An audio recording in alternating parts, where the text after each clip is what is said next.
After arriving at Shearwater to a lot of empty swims and no signs of fish, I set up in the middle of the lake hoping I would be able to intercept any cruising fish.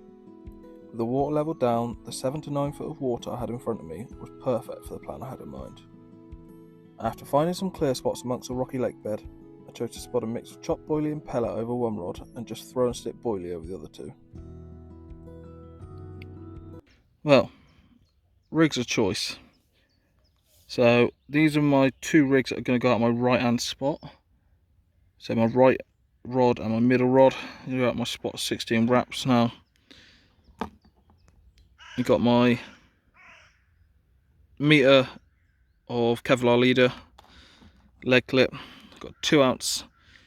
I've got a dumpy pair and a distance. Now on one of the rods, I've got a multi-rig out of a semi-stiff braid, coated braid. Bit of putty and a break in the coating just to give it a bit of movement. Down to a size 6 micro barb crank, and that there is just got a 15mm Jaffa Cake pop-up. Now on the other rig, it's the same setup, leg clip, anti-tangle sleeve. I've got here a soft fluorocarbon boom, and that is to a Ronnie rig, again size 6 micro barb, because that is the rules here, and that is a 15mm Jerry Bakewell pop-up. Now I'm starting with 2 rigs and 2 different colours on that spot, purely for the fact that, as you can see here, this is, because the lake is drained at the moment, this is the sort of lake bed you're going to be fishing over. So it's, you know, rocky up and down, so obviously you can see there's clear patches.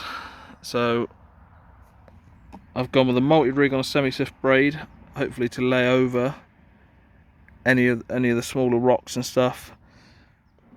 But then I've gone for a solid boom just for the fact that there's a lot of bream here. It's shallower because it's drained.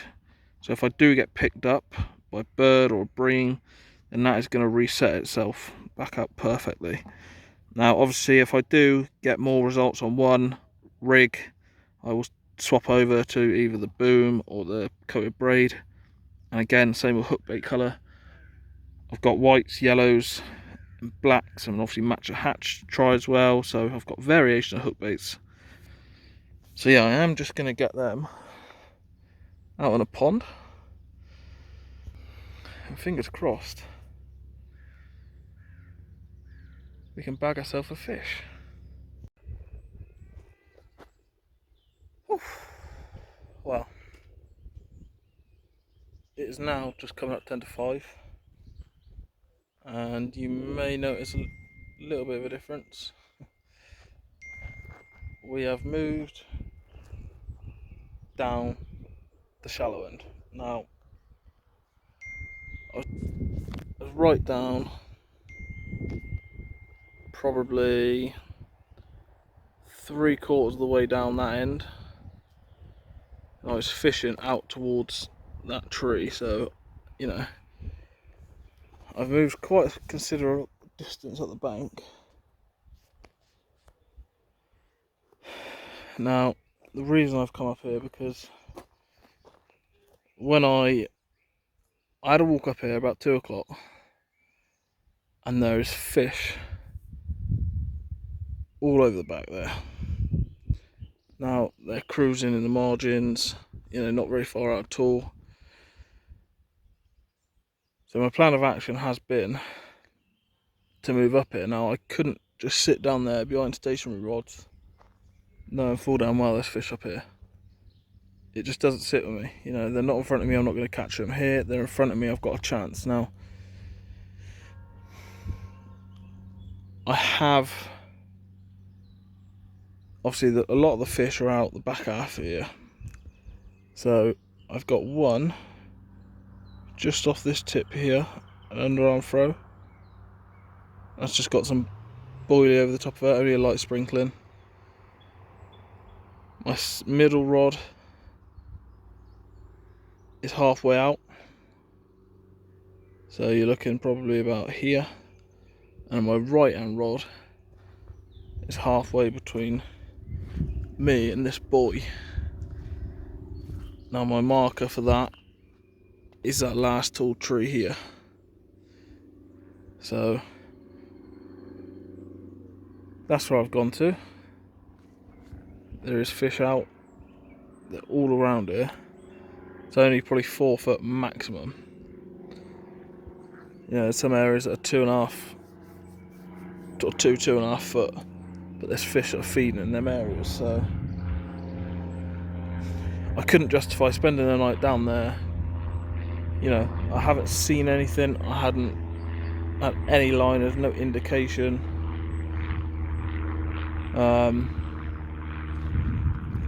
But yeah, I haven't put one right out the back. I know, like I said, the fish are all the way out here, but what I don't want to do is put 3 lines out there and push them back down that end.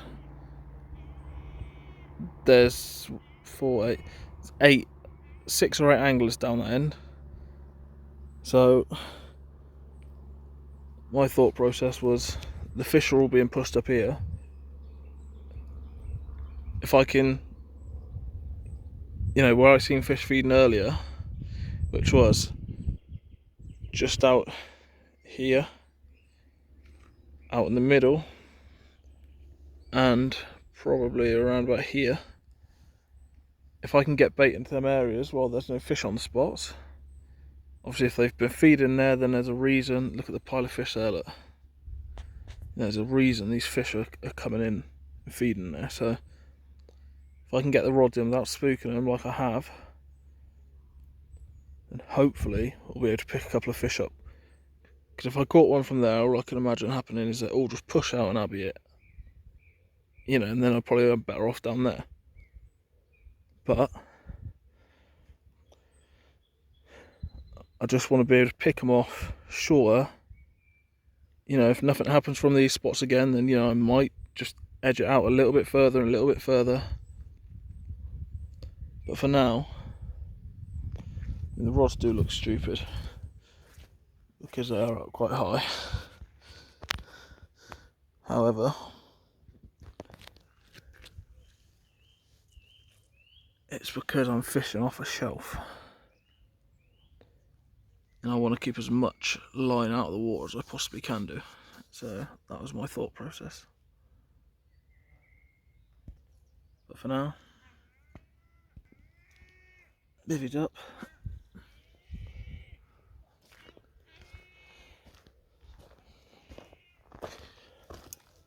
And I'm going to get one of these down my neck. But yeah, bring it on.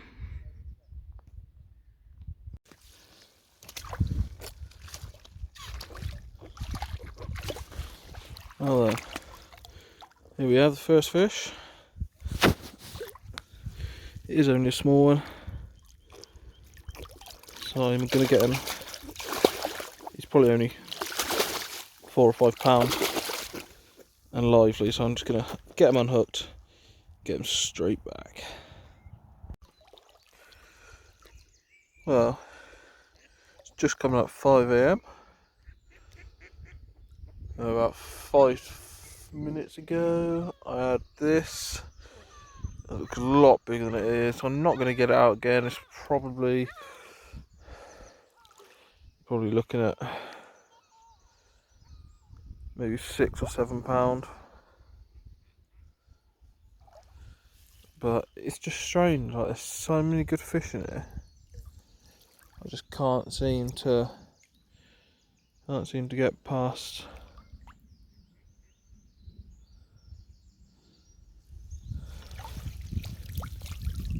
the things under £10. It's just frustrating.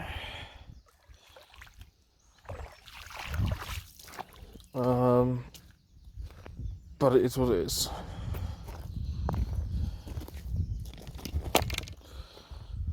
Now that has come from the middle rod, which was blasted as far as I could. Excuse me. Which I also had the first fish on the middle rod as well. I was just blasted as far as I could.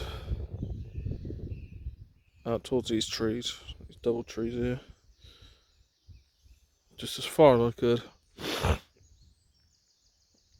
And now I've had both fish on there, so I'm gonna put it back out there again. I'm hoping that, you know, the bigger fish will move in. I'll put probably half a kilo over it. I'm probably just gonna put, excuse me, I'm probably just gonna put another 15 or 15, 20, but you know, maybe even 20 to 30 boilies, just throw and stick over the top of it again. I might move my left or my right rod over there as well. If I do, obviously I'll double the boilie up out. But yeah, bit like mad, man. These mozzies are horrific last night. Oh. Right, get a new rig on because that fish, bent the point of the hook. So yeah, gonna get that new hook or new rig, get it straight back over there as far as I can. Get some more bait over there and just hope that I can get another one. Wow, this is fish number 3. Shearwater. Now, the other two I didn't show you, just purely for the fact that they were, one was £4.5 and the other was £6, so it wasn't worth getting them out. However, this one, being a hell of a nicer fish, coming in, let me show you.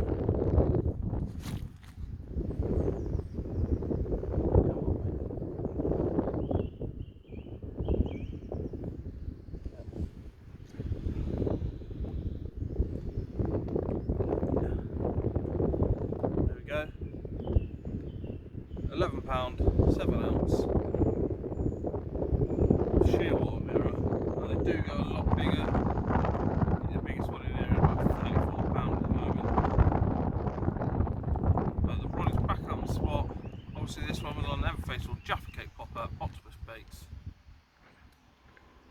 But yeah, absolutely corking fish. The rod, like I said, the rod is back out there. I've put another 4 spawns over the top. I've got 2 hours of fishing left. Fingers crossed we can get maybe this one's bigger brother or his dad. So yeah, happy days. And get some stills and get them back.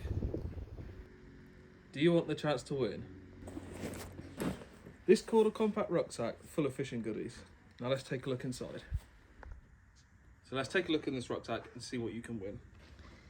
First off, you've got 4 packets of tidy booms and Ronnie rigs from Gemini Tackle. Next, you've got some octopus baits, white chocolate liquid, and some white chocolate pop-ups, 15mm. Now, these are no longer available, so if you do want the chance to win them, this could be your only chance. Last but not least, you've got 5 kilos of Butter Crunch, 20mm from Octopus Baits. Now, if you do want the chance to win this, then all you need to do is comment on this video, make sure you're subscribed, and you must live in the UK and be under 18. So comment on the video, make sure you're subscribed, and the winner will be announced on the 26th of August in my next video.